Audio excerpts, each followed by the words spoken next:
When talking about time management, you can't miss the book Getting Things Done. It's a classic, so I had to mention it. However, it's a bit outdated. It has been caught up by all these other principles that I just explained right now, but also other techniques. But it's one of the foundations. And getting things done is all about prioritizing your list and determining what is important and then get them done. So capture everything. So not only your thoughts, but also the mails, all the external inputs, capture them. Create your personal capturing device.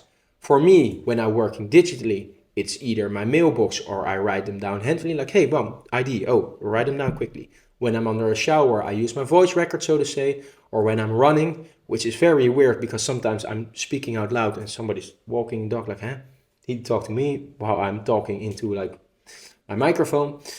Um, but embrace that, so to say. Get whatever works for you, but get a capturing mechanism. Capture everything, write them down, and then mark them. Like, for example, either use the Pareto principle as discussed or use the Eisenhower Matrix, but get them organized. So step two, one, capture them. Two, organize them systematically. Use a system that works for you. Eisenhower is a good one in that regard. And then prioritize. Prioritize, use the Pareto example. Is this Pareto proof? Is this generating 80% of the value that I want to extract? So different activities have different value. So although it might not be Pareto proof from a financial perspective, it might be from the perspective of relaxation or joy or whatever. So try on these different hats.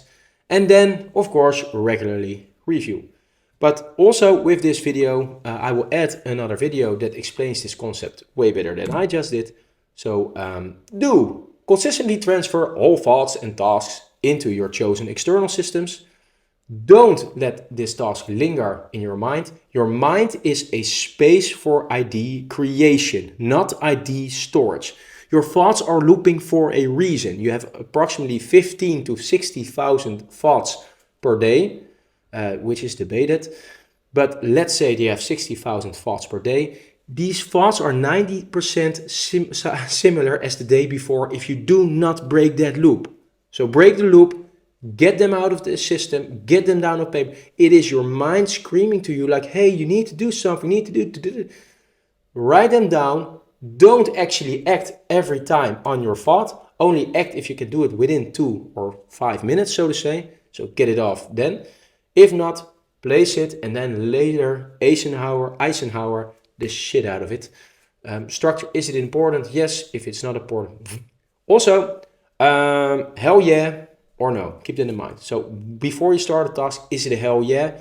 If not, are you still going to do it because it helps aligns with your long-term goals for previous?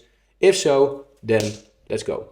So regularly, critically, look back to your activities and start to decide, are the things that you are doing are also the things that you should get done. So, nailed that one? Didn't? We'll see. On to the next chapter. Later!